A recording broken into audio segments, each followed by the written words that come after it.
Welcome to the Spooky Stoner podcast. I'm Lindsey. And I'm Denah. Thank you for joining us. On this podcast, we talk about witchy and spooky shit that we love to talk about and hopefully you love to listen to. And as the title of our podcast suggests, we do all this while smoking some Mary Jane. Except not today. But not today. We don't do that today. Buckle up, you heathens, and let's go. Woohoo! No, today we went out and drank. Yeah, we had 2 drinks at Naturally Chilled. That we got bad news today. Yeah, they're closing. They're closing in October. And we just found them and we love them. We love them so much. It's very really unfortunate. It's very unfortunate. Stupid laws. Stupid Tallahassee. Yeah, they were saying that they were having trouble finding a building to rent. Like, no one was accepting their lease, I guess. And then also, I guess there's a new law that came through that restricts the THC that they sell. And so, it's more expensive to do this. So all those things are preventing them from continuing to be in pace, which kind of sucks.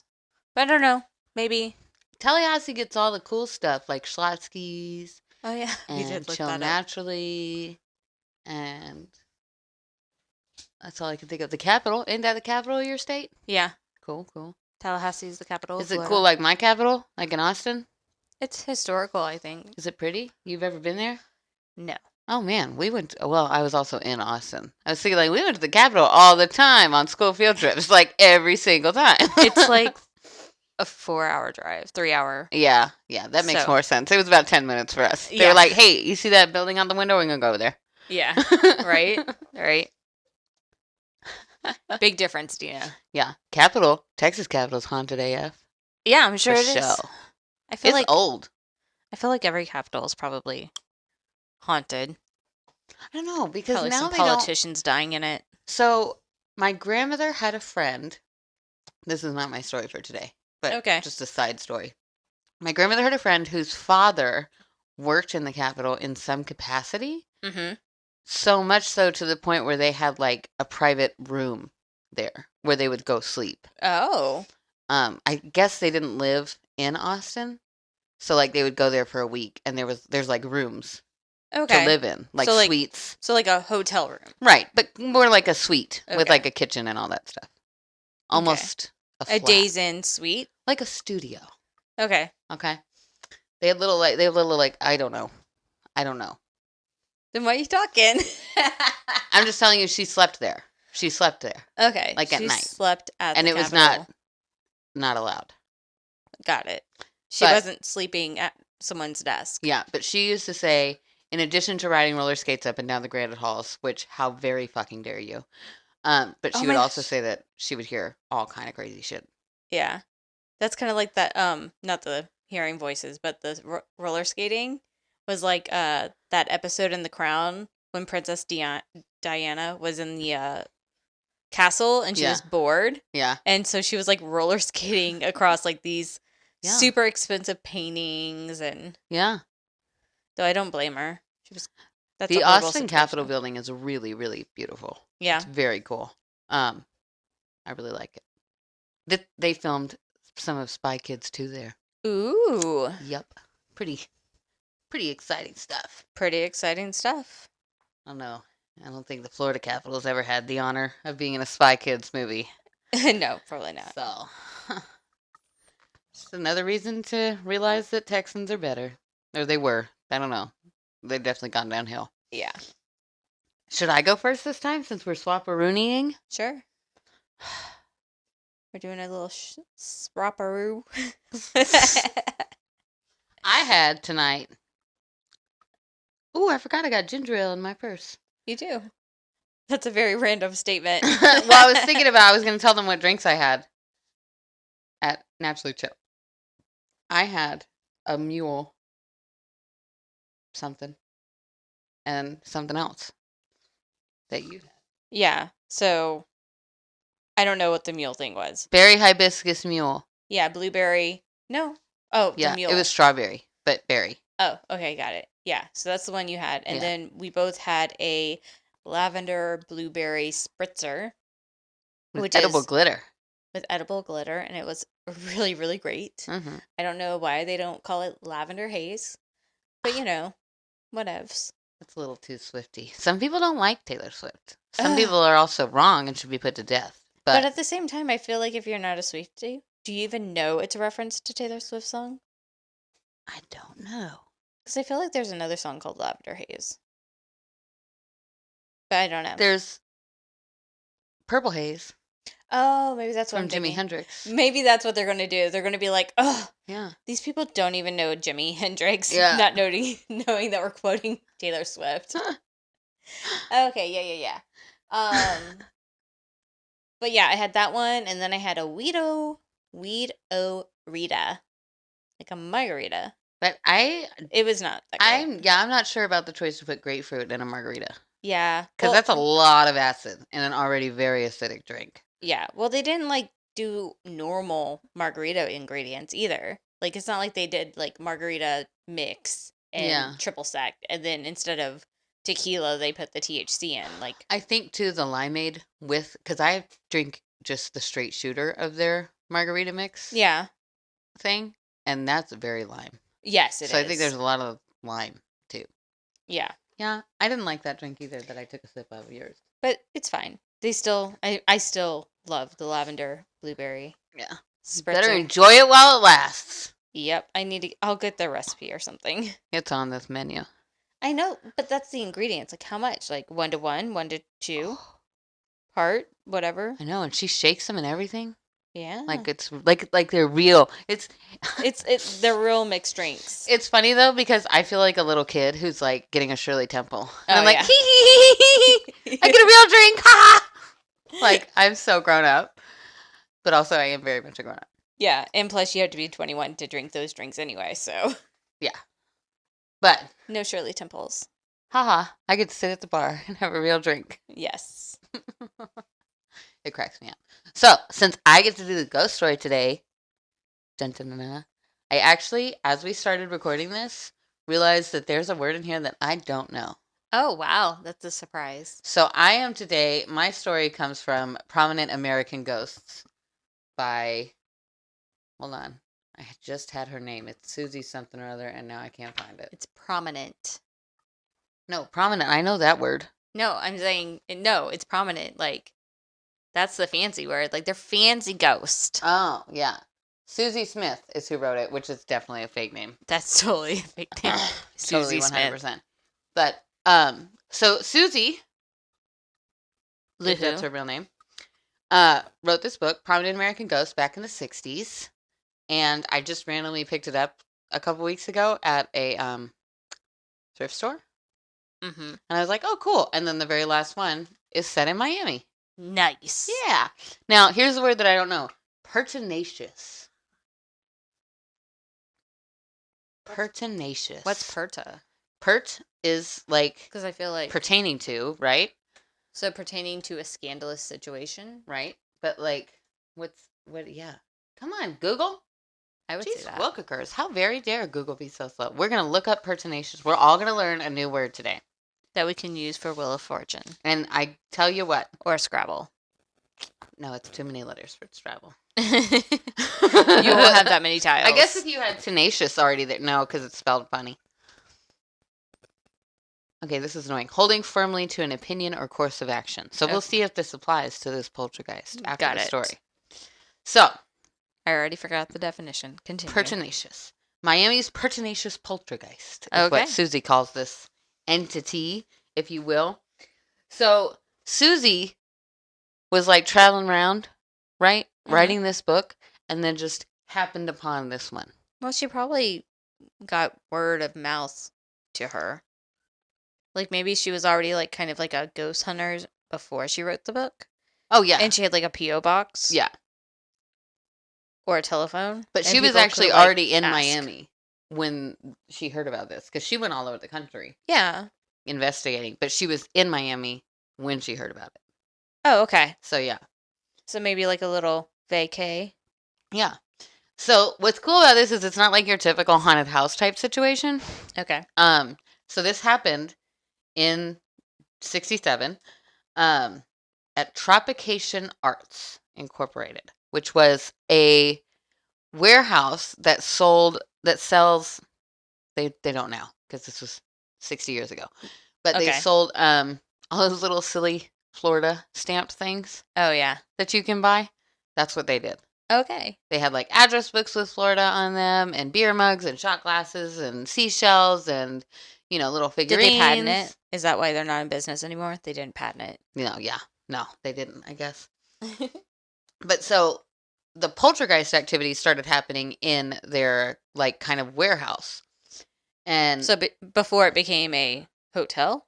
Is it a hotel? No, I never said anything about hotels. Well, I thought you said she stayed there. No, she was in Miami already when she was notified about this place. Ah, got it. So she was staying in Miami, but not at the warehouse. That'd be very odd. Okay, so the warehouse is still there? I don't know. This was 60 years ago that she went. Okay. I doubt it. But you said they were closed. Yeah, they're closed now. Okay, so they're closed now. Were they closed in the 60s? Poltergeists go to people, not buildings. Oh. So the building does not matter, actually, at all. Okay. Because there's more to come. Unless you build your house on an Indian burial ground. No, that's a ghost. No, the movie Poltergeist. That's the idea. Oh, yeah, that movie's wrong. Yeah. Yeah, they didn't. No, yeah, that movie's way super duper wrong. Poltergeists are like Obscurus from Harry Potter. Okay. Like that. Like when a child, especially a teenager, usually girls, they basically just have too much magical power and they can't control themselves. Mm-hmm. And then shit starts flying off the wall. Got it. That's what poltergeist activity usually means. Poltergeist the movie is false. Got it. Are you shocked? No. Did you totally believe in it? No. 1,000,000,000%? No. I was just terrified as fuck. I don't think I've ever seen Poltergeist, actually. I watched it as a kid. Why didn't my parents let me watch it like a kid? I have no idea. I don't know. My mom took me to see Jurassic Park when I was 5, and I still am not a fan. Anywhoozle. Back to Miami, okay? Miami. So, all right. So, it's this figurine shop, right?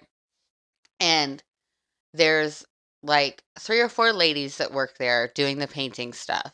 Painting Florida, stamping Florida, whatever kind of thing you need to do. And then there's 5 or 6 men who, there's like a manager dude, and then worker guys. Okay. Who pack shit up and get it ready to go to all the little souvenir shops. Basically, if you've been to Alvin's Island, this was the place that the stuff came from. Got it. To go into Alvin's Island. Okay, so our girl Susie gets there, right? Okay, Susie Q. And she's like, yo, it's cray up in here. Shit just flies off the shelves. Okay. Like, all kind of shit. All the time. Every single day. Multiple times a day. Just gets thrown off the shelf. Okay. And so Susie's in there investigating, and she knows a lot of people. So she calls a bunch of people in, right? And has, she's got a scientist, a police officer, and a reverend. Which sounds like a bad joke. It does. But she gets all 3 of these men to come in and witness this activity. No one can explain it. Okay. It's just all kinds of kooky, crazy pants. So the initial theory is Al, the manager, at one point in time had a small monkey as a pet. However, the monkey mysteriously disappeared and was presumed to be dead. When I read that part, I was like, what happened to the monkey? We need to know what happens to the monkey. I'm confused. Where is the monkey?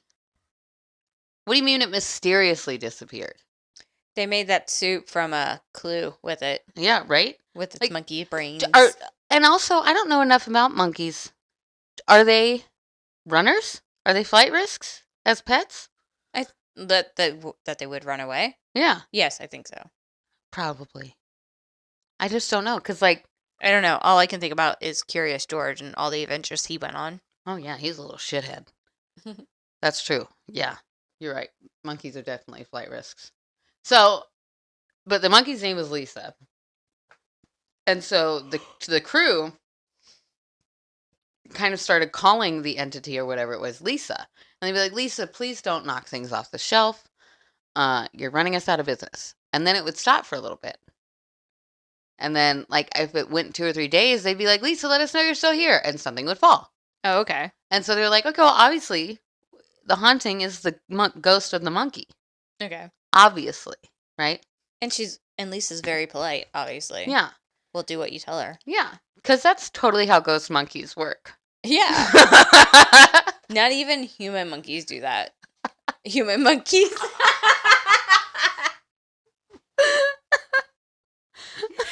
Look at this light for me. Oh, never mind. You're a human monkey. I need a ghost monkey. Human ghosts. Yes, I know. It's okay. Ghost. Oh my gosh, I needed that. Human monkey. The human monkey. Have you not seen Planets of the Apes? It's a human monkey. Oh my gosh. Planets of the Apes is so weird. Anywho, I don't need to get into that right now. Because Planets of the Apes is a whole thing for me. Because I'm like, what is going on here? Just monkey ghost. Yeah, like, just say that you want to have sex with animals. Weirdos. Like, you don't need to make 5 movies about it, freak. Anyhoozle. So, you know, our girl, Susie, right? Got it. Hangs out and has all these investigations going on and da-da-da-da-da. And finally, Susie, smart lady that she is, notices that a lot of this activity happens around one specific person. Maybe it's her pet monkey. No, because she just got there. And her monkey stays in the hotel during the day. Oh, okay. Also, 1960-something and dude has a pet monkey. Was that a real thing? Yes. Do people really have pet monkeys? Yes. I think they had pet anything. But, like, why? Why anything? Was he an organ grinder? Maybe. Al's an organ grinder on the side. Okay. That's what I think. So. Sorry, I'm reading this little bit here. Okay.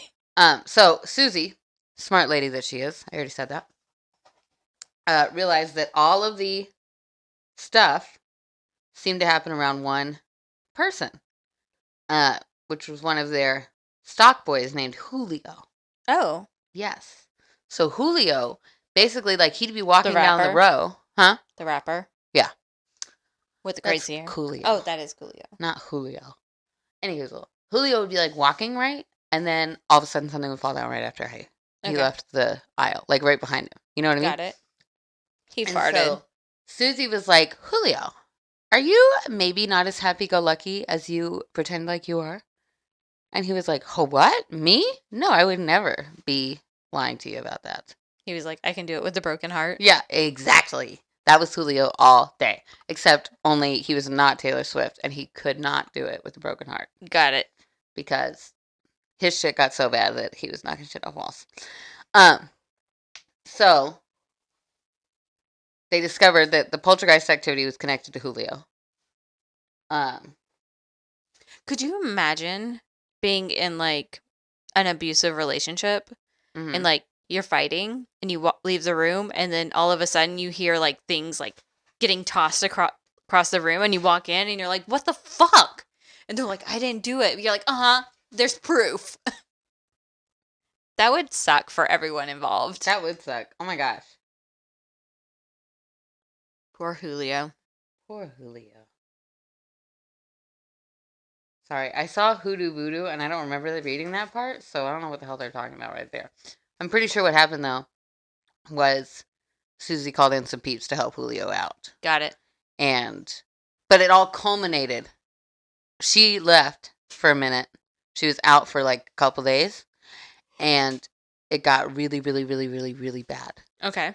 And I think they lost, like, 3 full shelves of stock. Okay. And when I say shelves, I mean, like Indiana Jones, huge bookshelves, yeah. Right? Toppling warehouse shelves. Got it. And Julio is strong. Yeah, and what was weird too is that Julio is older, so he was probably in his early 20s. Oh, okay. So not a girl or a teenager, right? Yes. And so Susie was a little bit like, maybe we don't fuck with this poltergeist, because that's kind of cool. I've never seen anyone your age do that. Right? But she did. She helped him. She got a priest in there and had him all hoodoo voodooed and religion and all that other stuff. Yeah. And then had him do confession, first communion. Yeah. All the things to get him saved so that he wouldn't have a poltergeist. Oh my gosh, but she says here at the end, this chapter cannot actually be considered completed. It, as well as the book itself, will have to end like an old-time serial, to be continued. And then she never wrote another book. So as far as we know, Julio's still out there walking around and having shit fall down. Yeah. Okay. Cool. That's rude of her. That's like a cliffhanger there. That is a cliffhanger. To be continued. Like those commercials, like those murder mysteries, like Murder, She Wrote. Oh my gosh, to be continued. So I won't, that's my job, I guess. I'll research the second book, and next time it's my turn, I'll be like, and we're back to Julio. Okay, got it. He went on to another job in Amazon, and that's why none of your shit's delivered. Right? Fucking Julio. Man, remember Kyle that we stuffed in the Jetta? Yeah, with like 4 TVs. It's like episode 1 or 2. Yeah. Pretty recent. Also, though, I love this book because I love that Susie, as a woman in the 60s, went traveling around looking for ghosts. Yeah. Like, I love her. That's pretty. An icon. Trailblazer. Yeah. That's what I really like about it. So, another thing of research is I can learn more about Susie Smith. Because that's definitely not her name. What if it's my grandmother? It could be. No, it couldn't because she just had a baby. Oh. Because my mom was in 66. Ah. So, she better not have been traveling around in 67. Maybe. She should have had better things to do, like raise my mother. She literally had a baby strapped to her back while doing this. That's why my mom is so weird. Yep. And has such weird abandonment issues. Like, no, that's just because she's Aquarius. Yeah. Thanks. Not abandonment, attachment issues. Things that I'm working on in therapy. No, I think that's just how Aquarians are. Fine. I'm done. Okay. I'll shut up. Okay. Susie Smith. So, today. Yay. This has been a subject I've been wanting to do for a while. And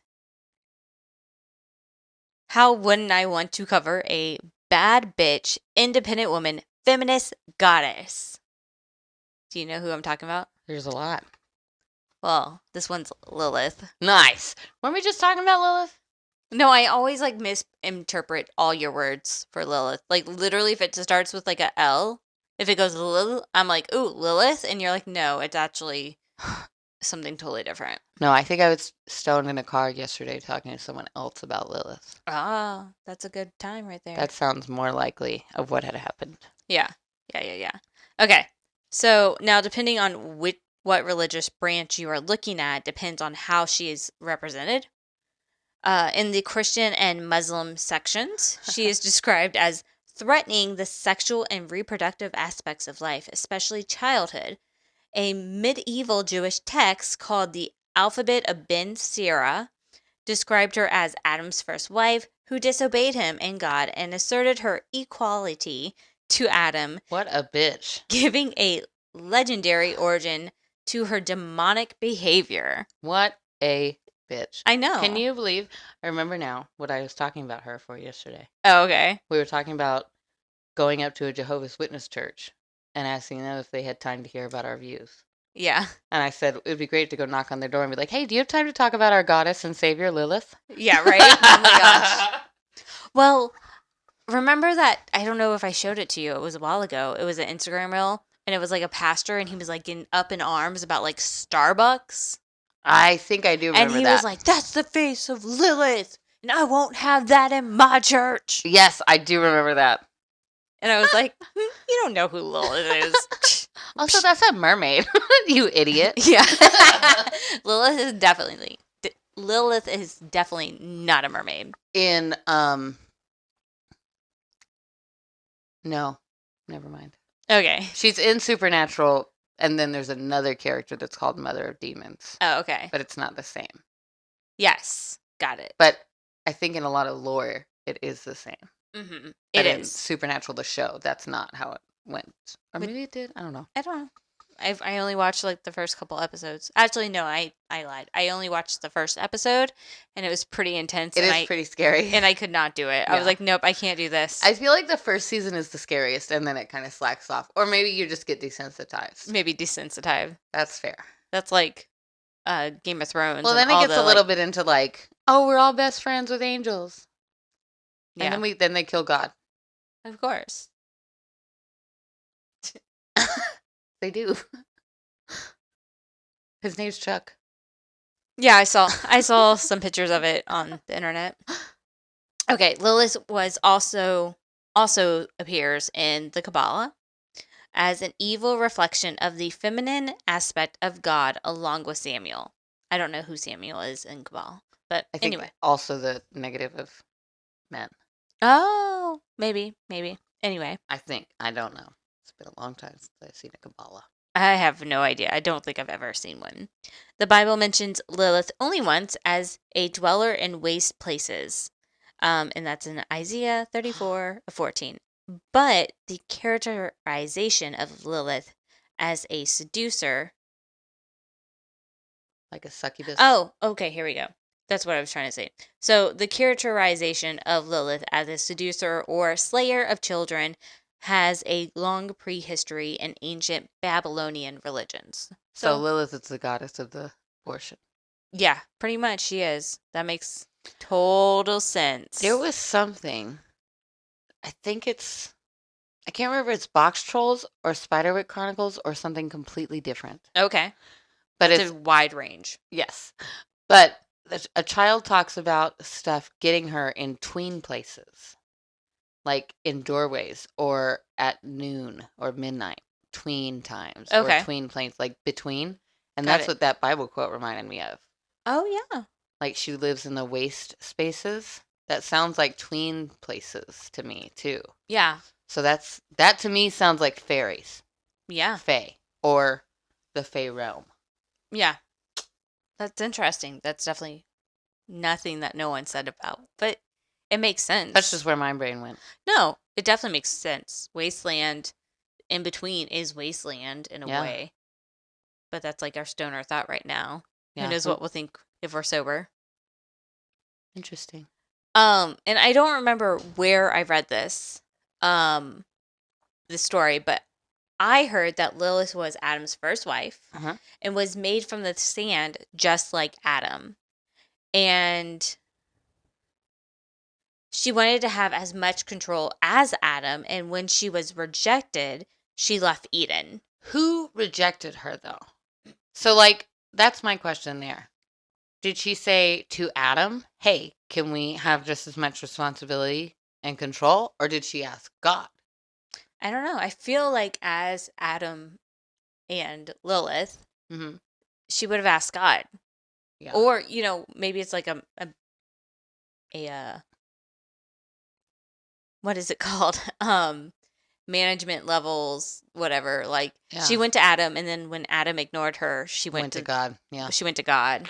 And then God told her no? I guess. I don't know. That's so rude of him.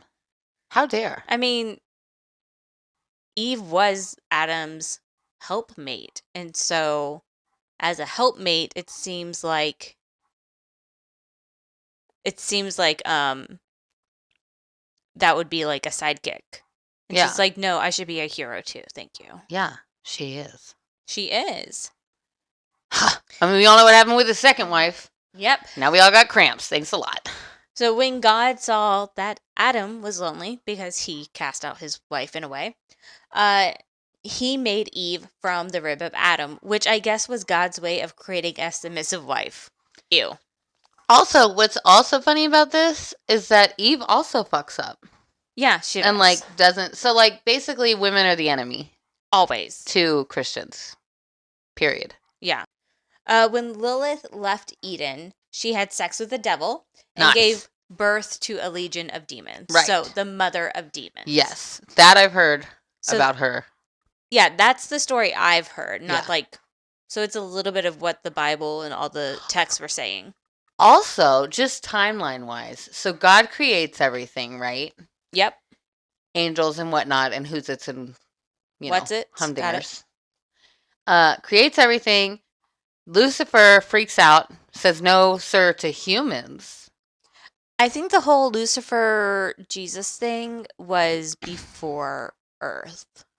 Okay, but I thought Lucifer's whole problem was the humans.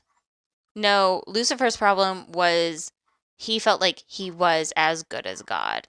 Oh.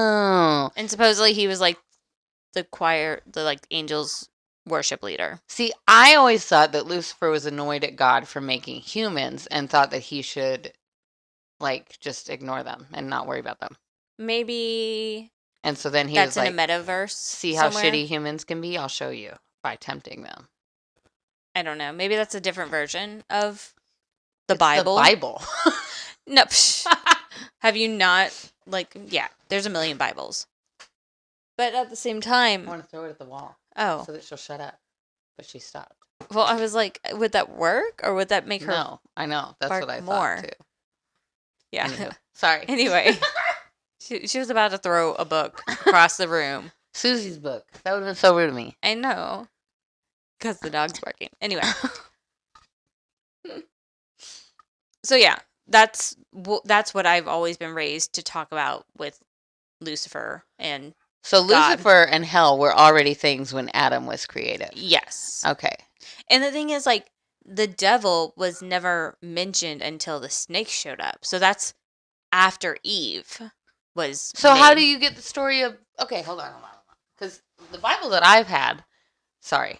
I mean, I don't know. I don't know the Bible that you had. But the Bible that I had... The Bible that I had is like, God created the heaven and the earth, water, animals, da-da-da-da-da. And then on the seventh day, he made peoples. Yes. So that starts at Genesis. Yes. But when you go... There's like a prequel? When you go to like Revelations or something, it starts talking about pre-human time. I believe. I don't know where I get this information. You went to Jesus's house all the time. Yeah, you exactly. Growed up there. I mean, that's why is Jesus's house. But like, I don't remember reading the scriptures about Lucifer, and Lucifer was a worship leader and all the things. Okay, so that goes into my next bullet point, actually. That all of this information that we're getting is like from scripture that was written by men. Yeah. I know. That's my whole problem with the Bible. Yeah. And yes, it's supposed to be given to men by God and it's supposed to be infallible and all this stuff. But I'm pretty sure if Have you met a man? Yeah, I'm pretty sure if there was like a gray area about what God was telling them, they would take liberties and just be like, we're going to do this to control the women. Yeah. Because men. Yeah, that's what men do. Because I know, like, for instance, in my court dates, my court paperwork, that's what I mean. When I have to, like, do, like, my shared parenting calendar and all that stuff, because I send that to their dads, the girls' dads. One dad. One, uno. And their stepdad on his side. Yeah. And when I read the paperwork, it kind of gets confusing because legal jargon. And so if I don't really know the answer, I'll just be like, it's my day. Yeah. And, you know, if he wants to argue with me, I would probably be like, yeah, okay, I see how you interpret it. Yeah. But, like, I'm not going to, like, just give it to him. Whereas so I'm pretty sure that's how it would be kind of like this. Yeah. Whereas with the Bible, if a woman says, hey, I'm not sure that that's all 100% accurate, you just kill her. Yeah. Pretty much she wasn't allowed to. Yeah. Yeah. You burn it at the stake. Yeah. So it's yeah, you're a witch. My shirt says, we're the granddaughters of the witches you could not burn. Yeah. Now we're discussing the Bible. We've evolved. Not only do we talk about how the Bible maybe is not infallible, but we also do it on a podcast. Yep. And put it out into the world for other women to hear. Yeah, pretty much. Okay, so now let's talk about the version of Lilith that we love. Yes. The contemporary feminist movement found an inspiration in this image of Lilith as the uncontrollable woman and clearly changed the image of Lilith from a demon to a powerful woman. In 1972, Lily Revellin published an article on Lilith for the feminist magazine Miss with the aim of recovering her for contemporary women. Yeah. Okay, yeah, recovering. Rebranding. Yeah. Oh, for some reason I was like, where did she go? What do you mean? Why are you recovering her? Like, what? The men fucked her up. She needs to be recovered. Yeah, I was like, is she in a mine shaft? Like, what are we doing here? Lilith is a symbol of the untamed and wild aspects of femininity. I knew that word was going to get me. It's like an enemy. An enemy? Yeah, it's hard to say. Representing a strong-willed and free-spirited woman who refuses to be subservient. Subservient. There we go. Subservient, yes. Yes. Goddess Lilith embodies the powerful feminine model, representing rebellion, sexual liberation, independence, mystery, empowerment, resilience, transformation, and the pursuit of personal freedom. Yes. Yes, all those things. We love that. Oh, yeah, we love that. A vibe. Yeah. Goddess Lilith is often associated with the snake, symbolic of knowledge, seduction, and rebirth. The owl with its nocturnal prowess, which represents Lilith's domination over the mysteries of the night. And the lion because of her strength, authority, and fierce independence. In some cultures, she also linked... In some cultures, I'm high. It's really hard to read these words. And also, I'm also hyper-focused on these words, too. I'm pretty sure we're supposed to have more conversations, but I'm having trouble. Well, I was actually thinking about something with Lilith. I think it's... Maybe we need to change the name for our bad bitch playlist to Lilith. Yeah. That's happening. I think it's interesting about Lilith is just from kind of a more sciencey point of view. Okay. That she was able to embody the dark feminine so well before technically the dark feminine was even created. Because Correct. If you think, according to everything, we have periods and stuff because of even the Bible. Yeah. And the apple. So we weren't these hormonal psychopath creatures before that. Okay. So Lilith was not a hormonal psychopath creature. Yeah, true. And so how was she still able to embody that? That's interesting to me. That is interesting. Just a random thought I had. I wonder if Aquarius is from Lilith. Or Maybe. not. Yeah. Maybe. That's why we are unemotional and don't let our hormones take over. Or we do. Depending Hormones are hard. I think that's the hardest thing in my life. Yeah. No, it's not. But almost dying. Everything else in my life because of childbirth is. Yeah, that. And we can blame fun. Eve for that one. Thanks a lot, bitch. Ugh. I about died. You almost died because of her. I don't even like apples. Do you know who likes apples? Tom Felton. Yeah, I saw that. That was funny. Okay, in some cultures, she is also linked to colors such as black, red, and purple. She is typically depicted as a winged goddess with long flowing hair. I ain't never seen her winged. Oh yeah? I don't think I've ever seen that. Yeah. I don't know. Interesting. I've always seen her well, with it does dark say in hair, some cultures. So it's funny because a lot of the pictures that I've seen of pictures, depictions that I've seen of Adam and Eve, they're like blonde. Yes. Like Aryan, very Aryan. Yes. Which is funny because they were in, Israel? Yeah. They would not have been Aryan at all. Anywho. But I always see Lilith with dark hair. Yeah. Like always. Because she's evil. Yeah. And obviously women with if she was hair. in Disney, she'd have lime green in the background for sure. Probably, yes. Definitely. Because that's how you show someone's evil. Yeah, exactly. There's lime green around them. But she's not evil. Right, but if Disney, that'd be so sick if Disney made a Lilith movie. I don't know what they would do. I mean, yeah, that'd be a little difficult.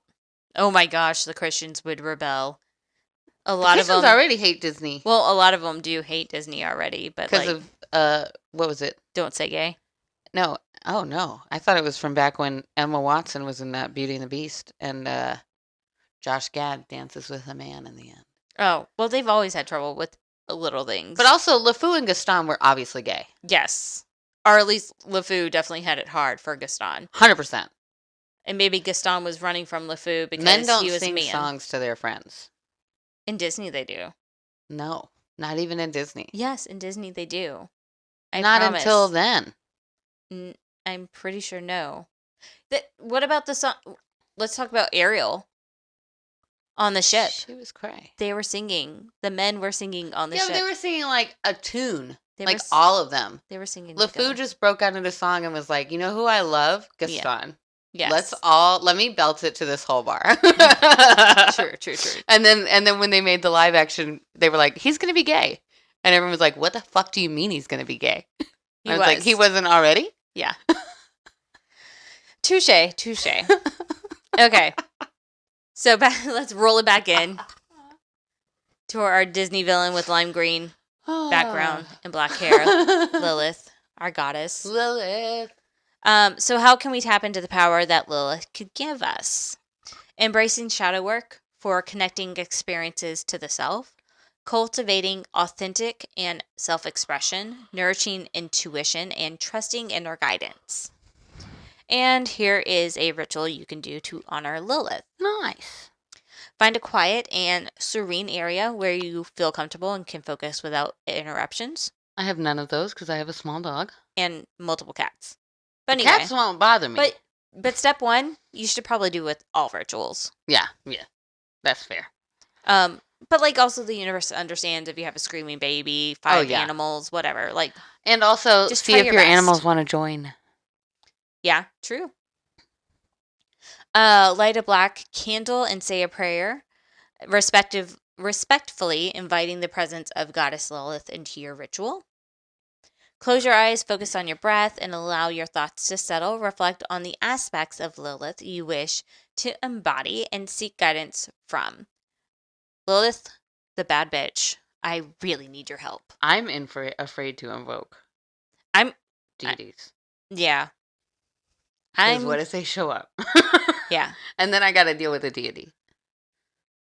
Well, I mean, I've always dealt with God. So it's like... See, there's never been this overwhelming presence in my life. Yeah. So, I mean, I'm not afraid of a goddess because I wasn't afraid. I was afraid of God. No, yeah, I am afraid of her. But it was like a respectful fear. Exactly. You could really fuck some shit up. For the better. Yeah. But is that what I want? Well, I can tell you, once I get into the house, I'm fucking doing this. Because I'm a bad bitch. Look at this. I'm in my fucking house. Try me. Anyway, prepare an offering that resonates with Lilith, such as pomegranate seeds or dark chocolate. Not apples. Place it in the sacred space you have created. And I love that it's pomegranate seeds. Very Persephone. Yes, very Persephone. Who is also Queen of the Underworld. Yep. So it's very interesting. I like that. I love Greek mythology. Me too. I could do an episode on that. You could. Okay. Engage in an activity that allows you to express your authentic self, such as dancing, writing, or painting. Embrace your inner power and let it flow freely. And then conclude the ritual by expressing gratitude, blow out the candle, knowing the energy of this essence remains within you. Nice. So that's the ritual. Cool. Lilith is neat. So nothing too scary. I mean, you're closing the ritual. You're telling them, thank you. You can go now. Go save the world. Whatever you need to do. I don't mind praying to deities. Okay. But I have seen full-blown invocation type rituals that are bring this deity to me to speak to me. Oh, no. And I'm that's a lot. No, this is just asking for her to be hey, if you want to join, that'd be really cool. I'm just doing this to honor you and I could use some of your power. Because to me, in my mind, invoking a deity like that would be the same as going to I don't know, a hospital and being I need to speak to your top surgeon immediately. Yeah, pretty much. And just standing there and stomping your feet like a 3-year-old. And then the top surgeon comes and is hey, I was in open heart surgery. What could you possibly need? And being I need $48. Yeah. For these new boots. Thank you. Well, I believe that, I don't know, I believe that the universe and everything is just so big that if Lilith cannot show up, there'll be something to scoop in and help. You know what I mean? They'll tag team or something. I just always feel a little bit you deal with my problems now. And I'm I'll pray to you and be hey, friend, if you get a minute. Like a text. That to me is like a text versus a phone call. Yeah. Like, I'll text you, but I'm not going to call you. Yeah. Except I will call you constantly. But actually, what you were saying about, like, you're worried about bringing a god into your ritual. Space. Your space. Yeah. In the magicians, that's what happened. They were calling the goddess in, and they actually got Renard, the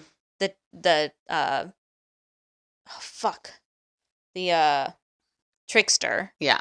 And he killed everyone. Right. And so, yeah, I mean, there is that scariness. Yeah, it's kind of like meeting someone on the internet. Yeah, or using a Ouija board. Yeah, don't do that. Ouija board. Don't do that. All right, any hizzle. Thank you for listening. We release a new episode every Monday, so roll one and meet us, or get a drink if you are so inclined. And meet us back here next week for more spooky and witchy shit. In the meantime, check out our Instagram, the Spooky Stonerzzz Podcast. We also now have a YouTube channel that is updated with our podcast. So when you hear this right now, you could be watching us on, well, not watching us, listening to us on YouTube. Continue, Denah. If you would like to contact us about your personal true crime or paranormal story, or if there is a subject you would like us to cover, you can email us at thespookystonerzzpodcast@gmail.com. That is Stonerzzz with 3 Z's. So we will see you next Monday. And in the meantime, smoke on, Spooky Stonerzzz. Bye. Bye.